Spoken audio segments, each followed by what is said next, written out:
Hey everyone, welcome to Empanada Sessions. Today we're going to be covering a deck from the new Dragon Ball Super TCG. This is going to be the Green Brawly deck. This is our leader card. This is the awakened form of it.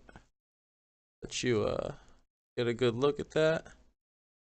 It starts off as this Brawly.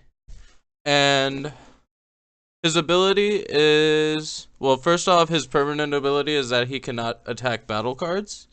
So it makes the playstyle of this deck a little more tricky. You can't really use your most reliable attacker to go after their battle cards. So if your opponent is playing a battle card heavy deck, you're going to run into a little trouble eliminating their whole board before they can keep coming at you. But what it does excel in and what it focuses on is hand control. Its automatic ability is when this card attacks, both players choose one card from their hand and place it in the drop area in the discard pile. So what that means is every time during your turn, when you attack with this card, both players are going down one in hand size, plus the cards they're playing every turn. So for your opponent to play around this, they have to not only conserve the resources they normally would, but also have that extra card to be able to throw away every turn.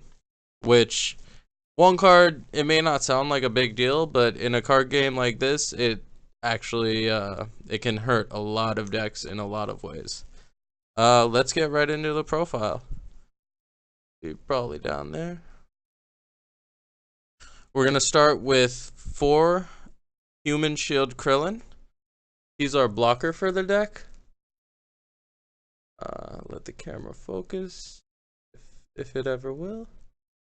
What he does is, when he's on your side of the field in active mode, you can switch him to rest mode and switch the target to him. So basically, if you have one of your primary attackers out and you want to save their life, you could leave him out and hopefully your opponent won't have enough resources to go after that. Say it's your Gogeta or your Goku or something that you want to save for next turn and evolve. You can use him to protect them. We're also running him for a different reason, but we'll get into that a little later. Let me get these up here. Next up is Sun Goten. We run 4 of him as well for maximum consistency. He's good as a 2-cost 10,000 attacker, but his real value is in his ability. When you combo with him, he actually knocks out one of your opponent's battle cards that has 3 or less cost. So early game, for 1 energy, you're comboing 5,000. It's not the best, but that pop of the 3 energy card, that is huge. You could get a couple of these off early game and completely shut down your opponent's plays. I've done it a couple times myself. For the rest of the, we could call them support cards for the deck. We have 2 Family Kamehameha. This, for 1 energy, does pretty much the same thing Goten does, but it's something with 2 energy or less, so it's not as strong, and but you can use it at your leisure on your turn. You don't have to wait for battle. Whereas Goten, it has to be a combo during your turn. And we run 1 Trunks, Protector of Children. Trunks has a very specific activation criteria, which is strong, but it doesn't come up very often. So it says when you combo with this card, if your leader is green and if your life is 4 or less, you draw a card and add 10,000 to this card's combo for the duration of the turn.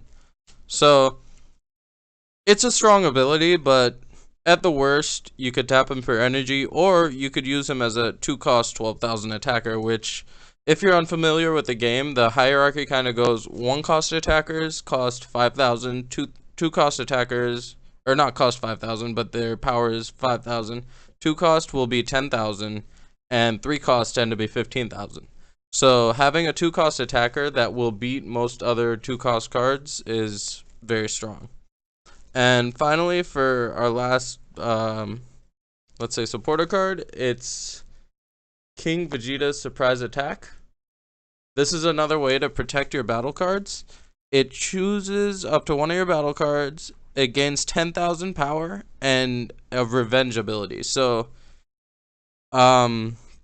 you can activate it during battle. So after your opponent declares battle, you can activate this, and the card that you choose to buff with this, if it's attacked for the rest of that turn, whoever attacks it, as long as it's not the leader, of course, gets KO'd. Very strong, very good way to deter your opponent from taking out some of your vital resources. So earlier I discussed how powerful Brawly could be, but both players have to discard, and that sounds like it could hurt you too, and it doesn't seem very good. That's where this card comes in. You're playing for Brawly's Ring, and what it basically says is Brawly's ability does not affect you negatively in any way. It's a field card. As far as I know, it's the only field card in the TCG at this moment. So what that means is it'll stay in your battle area, and it just stays there. Like, I don't think it can be knocked out. It's just a field card. So we run 4 of those, and to get to the 4 of them, we play 4 Paragus, Controller of Monsters. And Paragus, when you play him, you can activate Brawly's Ring directly from your deck. So for 2 energy, so by turn 2, you're able to get out that Brawly's Ring and not worry about hurting yourself with your ability.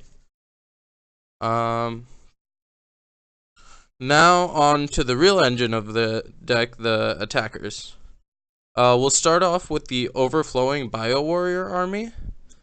This card is very important. You're gonna you need to get out at least one of these a game. Because when Brawly awakens, not only do you have to each discard a card, you both have to send an attacker from your battle area to the drop zone when he attacks. So what his ability says is you can discard a card when that happens so that he comes back. So being able to recycle him and maintain your board presence through that is very crucial in late game situations. So we run 3 of him to ensure that we could have at least 1 out. Now we're running a Brawly deck. All let's talk about Brawly. Here's our main attacker, the Brawly Dawn of the Rampage. He has an ability that's going to be very familiar to you if you're playing this card game. When he's played, you look at the top 7, and you can add 1 Brawly among those to your hand. So like Goku's, Vegeta's, a lot of cards have that ability where they can search out either themselves or an evolution of themselves. And for evolutions, and if you don't know what an evolution is, if you look on certain cards, they'll say evolve, and you can pay 2 green energy and 2 colorless energy to evolve into this guy rather than pay the 5 energy outright. And evolving, you place it on top like that, and basically you're paying 1 less energy so to have 1 less attacker, whereas you could pay the 5 energy to have the 2 attackers on board. This Brawly, we only run 1 of him because his ability isn't as good as the other one, but he's still pretty strong. He does double strike, which does double damage, and when you evolve into him, you choose 2 cards, or you make your opponent choose 2 cards and discard them. Our main evolution, main attacker, is this Brawly, the Rampaging Horror. Look at that card. How beautiful that is. What he does is he also has double strike.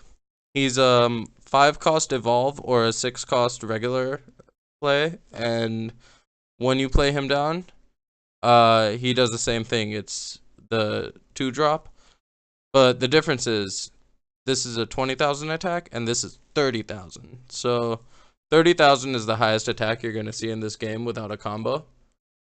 So this Broly is one of the strongest cards in the game, if not the strongest. The only other card I think that's been printed with higher attack is the 12 cost Whis in the blue deck, and 12 cost, it's a nightmare to get him out. So I think that's the strongest card you're going to be seeing in competitive play.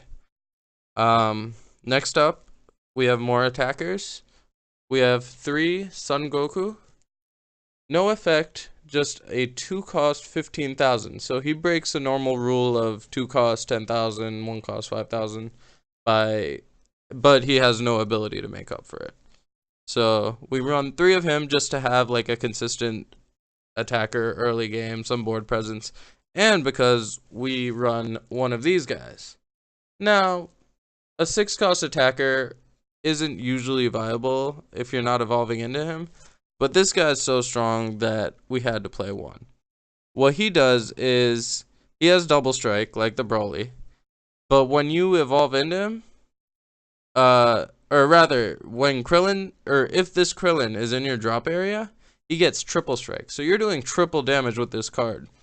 So you can imagine if you're able to get a Broly out one turn and this guy out the next turn, you can do 4 to 6 damage depending on how many cards you have out and just sweep the game in one turn. So that's our small Goku engine we're running. And what would Goku be without Vegeta? So we're running 4 Tenacious Vegeta. This is actually a very strong card. It's a 2 cost 10,000, but its ability allows you to keep him on the field. His first ability is Revenge, which we discussed earlier. If it's attacked, you KO the attacking battle card. But the permanent effect is that it cannot be attacked by leader cards. So usually to get around Revenge, you would just attack it with your leader. This guy says, nope, nope, you gotta sacrifice one of your battle cards to come after me. So we run 4 of him, and he actually doesn't evolve into this Vegeta, but this Vegeta has an interesting ability called Counterattack. Let it focus real quick.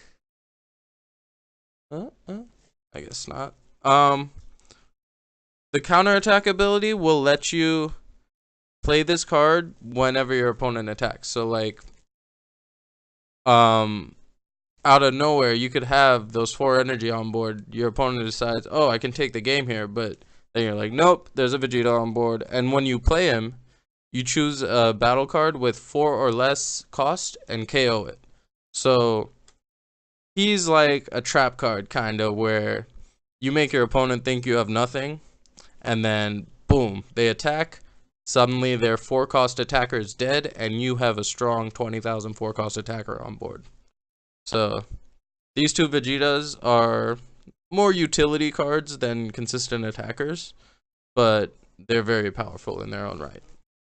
To round out the deck, we have a 4/4 Gotenks line. The first Gotenks has very good synergy with the deck. When you play him down, he's a 3 cost 15,000, very standard. But when you play him down, you force your opponent to discard 1 card from their hand.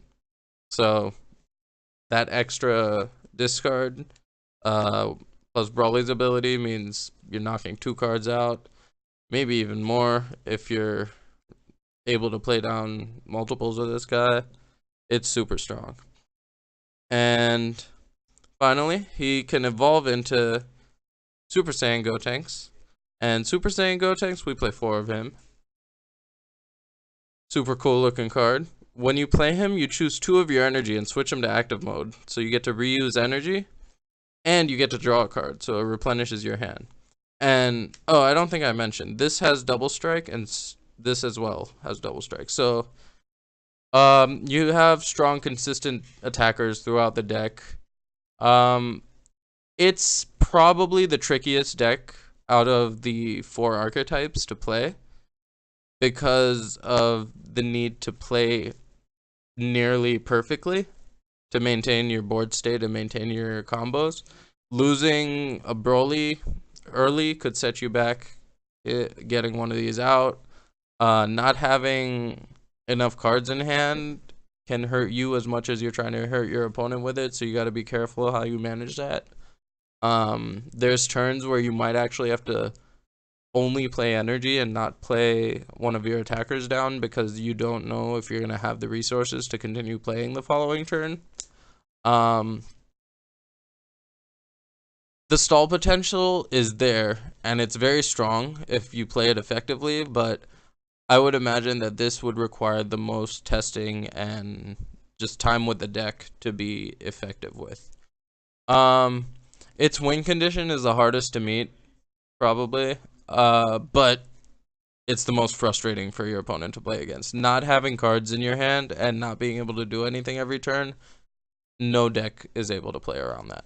So when it works pretty well. I think that'll be it for this deck profile. Thanks for stopping by, and if you enjoyed, give us a like and a subscribe, and we will continue bringing you more Dragon Ball Super content along with other great stuff.